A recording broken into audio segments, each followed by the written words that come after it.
No Voice Lab. Ó, vamos fazer esse junto. Vai, que eu tô louco pra fazer. Essa vai no preto e branco. Essa vai no preto e branco, assim, eu tô louco pra fazer. E você está no Voice Lab. Oi! Hoje eu tô aqui em Garopaba com o meu amigo Juliano Tomás. E aí, Juliano? Beleza, meu querido. Tranquilo? Juliano, que é formado em artes cênicas pela UDESC, se formou em 2007, tô certo? 2007, dezembro de 2007. Dezembro de 2007. E ele desenvolve alguns trabalhos na parte do circo, na parte do teatro, jogo com clown, palhaçaria. E hoje eu trouxe ele aqui para falar um pouquinho do trajeto em relação à voz e à criação de personagens. Como é que começou a tua história com essa questão do teatro, da palhaçaria?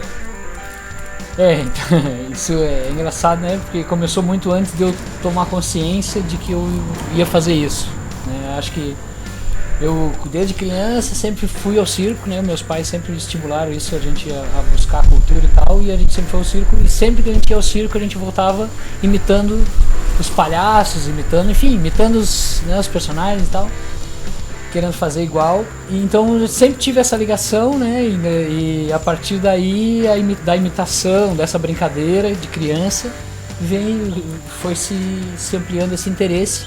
E sempre tive curiosidade em aprender malabares, em fazer tudo que um ator fazia, até eu começar a fazer teatro mesmo. Daí foi mais ou menos pelos 15 anos de idade, eu descobri o teatro e descobri a mágica. E aí foi aí que juntou as duas coisas. Juntou e o artista surgiu. E a partir daí eu nunca mais parei de fazer teatro, nem parei de fazer mágica. E o palhaço só foi sendo descoberto, assim, cada vez mais a comédia foi me puxando e aí foi indo pro... Ou seja, o palhaço foi uma das últimas coisas da vida aí nessa trajetória. O palhaço é a última coisa. O palhaço e o malabarismo vieram nos últimos 5 anos.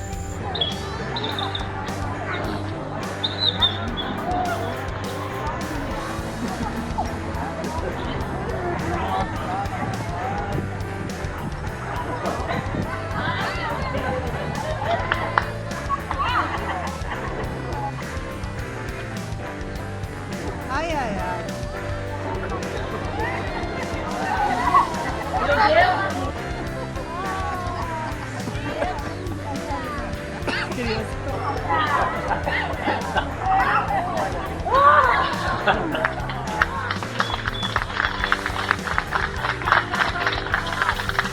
Então, tipo, 5 anos. Foi as últimas coisas. 2015, mais ou menos. Tá certo 14, que o palhaço, como eu disse, já veio de antes, né? De curiosidades do circo, de lona e também do estudo no curso de artes cênicas. Mas aí foram oficinas da estética do clown, né? Que a gente chama na arte dentro do teatro. Algo mais do estudo da graça, como é que poderia dizer? Algo mais envolvendo... A teoria da estética, eu acho. A estética do palhaço, isso. Sim, do que construir um personagem palhaço, exatamente. E aí eu acho que daí isso me levou muito ao teatro de rua, ao trabalho mais popular, né? Ao mamulengo também, né? Que é um estilo de teatro de bonecos do Nordeste.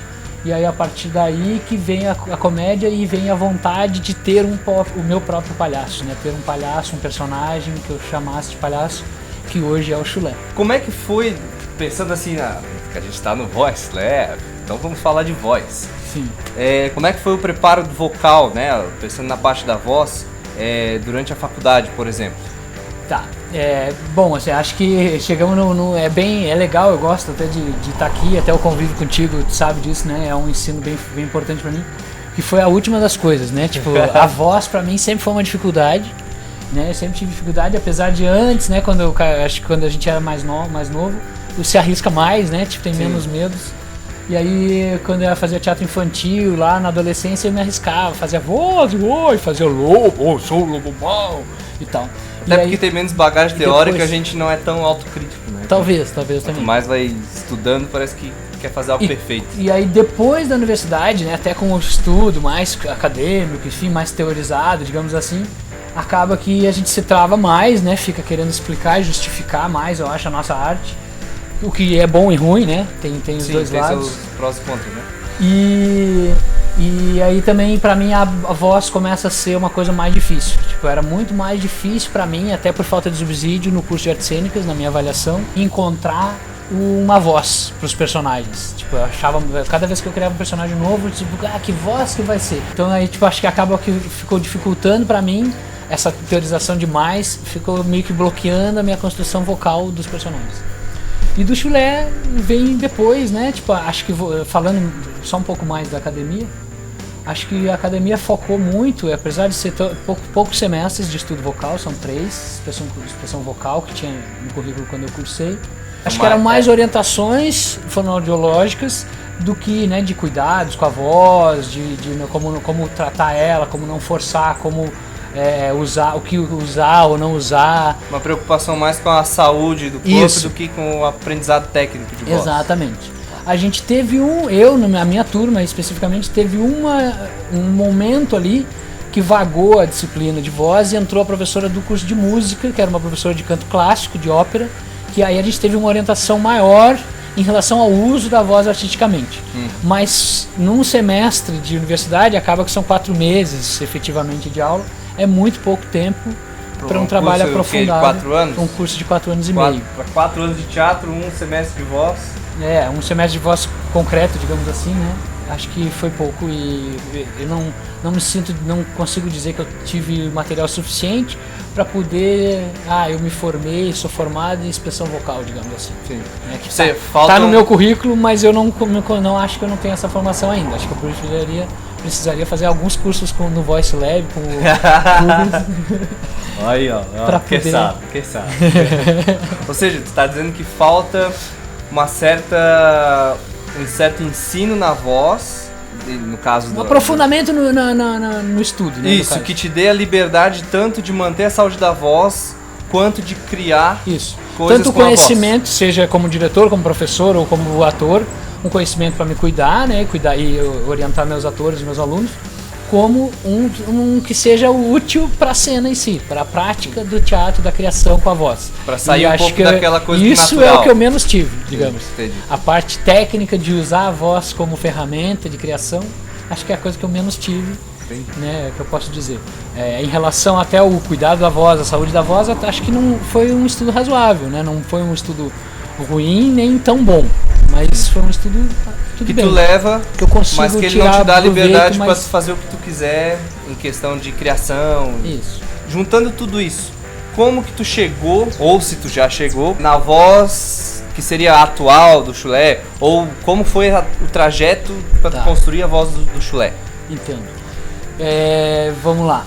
Na verdade, assim, a primeira coisa assim que eu penso, né, acho que também vindo da memória dos circos do passado, assim, até da imitação que eu fazia na infância, o nariz me remete a uma coisa nasalada, né? Então, tipo, a partir do momento que o nariz tapa, parece que é assim, né? Tem uma relação com o corpo. Tem uma coisa que parece que o palhaço me traz isso e ao mesmo tempo a coisa da idiotice, né, do ridículo do palhaço, que traz essa coisa meio né, uma voz mais fina, mais fanha, é mais engraçada. Acho que por aí, assim, e aí muito imitando os palhaços, muito por imitação, digamos, né? Favorece o cômico. Muito, isso, eu achava isso, né? Tipo, essa era a minha visão inicial e era muito pela imitação do que eu via os palhaços no circo, principalmente que era o circo de lona, que era onde eu tinha contato.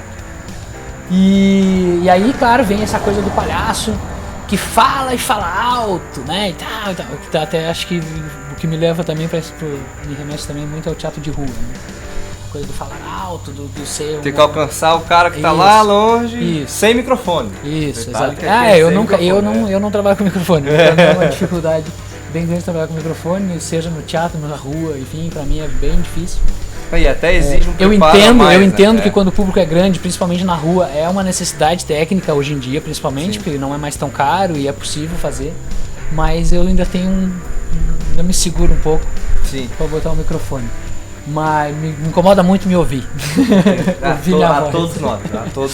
Mas enfim, respondendo a outra pergunta do palhaço, aí quando o palhaço surge em sala de aula, na verdade, né? O palhaço chulé surgiu dentro da sala de aula, se não me engano, numa turma de 4ª série, já aqui em Garopaba, em 2014, quando a partir de um projeto que eu tinha com essa turma de teatro, né, que era a aula de artes, teatro, curricular da escola de 4ª série, quarto ano, no caso, né? Hoje em dia, ensino fundamental 1. E aí eu levava um professor personagem, que a gente chama, né? Uma ideia de professor personagem. Entrava como metodologia de trabalho, como didática. E aí eu entrava já com o chulé. O chulé vinha visitar a turma, né? Então o chulé era um personagem que eventualmente dava aula por mim. Né? Então ele vinha, ele fazia a atividade e tal, ele ia embora. E aí a partir daquele estímulo a gente fazia as cenas e as atividades da aula com os alunos. Chulé que dava o... E ele não tinha nem nome, né? Ele mal tinha voz, mal tinha corpo, nem nome tinha, né? Ele era um palhaço que era um palhaço que às vezes eu fazia como animação de festa, mas ele era mudo, né? Ele não tinha nome, nada. E aí nessa turma que ele vai ser batizado por causa do sapato grande, eles brincavam, teve alguma brincadeira que fizeram ali com ele sobre o chulé, e aí ele disse que imagina o chulé dele, que era do sapato maior, e aí virou maior o sapato, maior virou chulé. Um apelido do palhaço na turma, o chulé. As crianças ao longo daquele ano, daquele projeto, se referiam a ele como o chulé, por causa do sapato grande. E a partir daí virou o chulé e esse é o nome e ficou. E aí nessa época eu te digo que nem voz tinha. Era uma voz que é mais ou menos eu brincando com criança, né? Que é aquela voz de tio, e aí, gente. Aquela voz que todo mundo tende a fazer quando vê a criança. Exato, isso. E aí vem isso, então os namoradinhos, né? Oi, gude-gude, mumu. Então, exato. E aí juntando com a coisa do nariz, vinha pra essa coisa nasalado, mais afinado, né? Uma voz mais alta, que a gente chama, né? Tu entende isso melhor que eu. E aí... Vai somando coisas, né? Como se fosse a camadinha do Photoshop. Exato. Foi somando. E aí hoje em dia eu preciso incorporar, né? Tipo, a voz vem quando eu monto ele, principalmente quando eu boto, visto tal, principalmente o sapatão, né? O coisa tal, quando veste, aí eu sou o palhaço, botando nariz, aí ali eu já sei o corpo, já sei como eu reajo, e aí já vem a voz, e o que é, e aí já vira respondão, e o que tá me olhando, o que é, e tu com essa cara aí, o que é com essa câmera aí, não vem me caçar com a nossa Pokémon. Os vários elementos, né? Quando eu me visto com ele, quando eu assumo a postura, eu sei como falar, né? Como que ele fala, né? Tipo, como ao mesmo tempo que era isso que eu queria chegar. Ao mesmo tempo que tu veste o figurino do personagem, tu também veste, entre aspas, a voz do personagem. Ou seja, e o comportamento, né? As reações e tal. Muda corpo, muda voz, muda estilo de se vestir. Sim. Então não é simplesmente... Criar um personagem não seria simplesmente mudar a voz, mudar... A roupa, não. A roupa, ou sou palhaço, me visto de palhaço e sou eu vestido de palhaço. Isso, enfim, né, claro, depende muito, né, eu não vou julgar o trabalho das outras pessoas e depende muito do propósito e o caminho que tu encontrou esse trabalho, né. Existem vários tipos de palhaço e cada ambiente, cada lugar tem as suas condições e tudo mais. Mas tem pessoas que fazem um trabalho brilhante nos hospitais, minha mãe inclusive já fez, que é justamente isso, né? Bota uma roupa de palhaço, ela não é uma palhaça, ela não tem conhecimento sobre a arte da comédia, de como que é essa estética, mas ela faz bem para as pessoas, isso é muito válido. Mas não há um trabalho técnico de palhaçaria. Sempre tem que passar alguém agora, né? Quando a frase tá na cabeça. Todo mundo indo pra praia agora. Cidade boa é assim, Cadê a Cris? Tá todo mundo na praia. Tem Cris pra palhaço. Como ator, eu acho isso sim. Acho que quando uma construção de personagem como ator, aí pro teatro, pro cinema, pro circo, pra dança, enfim, quando tu constrói, tu tem que ter um envolvimento, né, que vai além do só vestir e do só fazer a voz e do só fazer o corpo, tu entende? Sim. Acho que é uma junção de várias coisas. Existe o sentimento, existe o corpo, existe a voz, se tem, né? Se tem voz, porque tem muito que é teatro sem voz, mas que fala mais que muitos que tem voz. E, enfim, então acho que é por aí, assim, depende muito qual é a proposta e a junção de vários fatores que compõem o personagem. O personagem nunca vai ser uma coisa só, nem só corpo, nem só voz, nem só figurino, nem só cenário, nem só texto. Essa tua fala de vestir ao mesmo tempo figurino e a voz, né? Me remete ao pessoal da dublagem. O pessoal da dublagem não aparece, o que aparece deles é a voz. Mas mesmo assim tem uma exigência de tu ter o DRT, né, que é o Registro Profissional de Ator. Na maioria dos casos, é óbvio que sempre existem os dois mercados, né?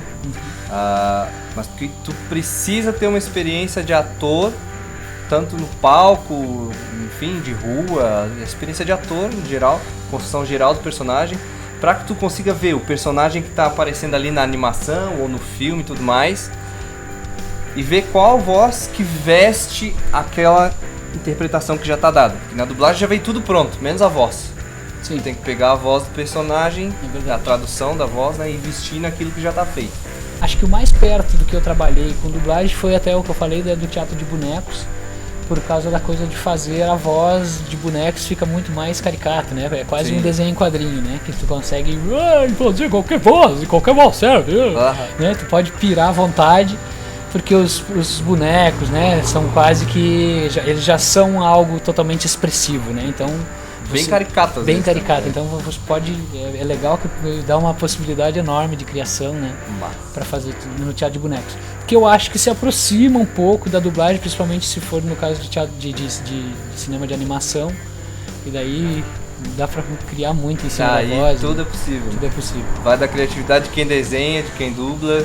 Quem quiser contratar o Chulé, como é que faz? Onde é que tu atua? Bom, né, eu não sou só o Chulé, né? Tipo, o Chulé é um dos trabalhos que eu faço, então tipo, eu sou professor, ator, diretor de teatro, posso orientar grupos de teatro, já dirigi muito espetáculo de final de ano de escola. Sou o palhaço Chulé, então faço animação de aniversário, enfim, eventos em geral, até velório, se quiser palhaço, eu tô lá.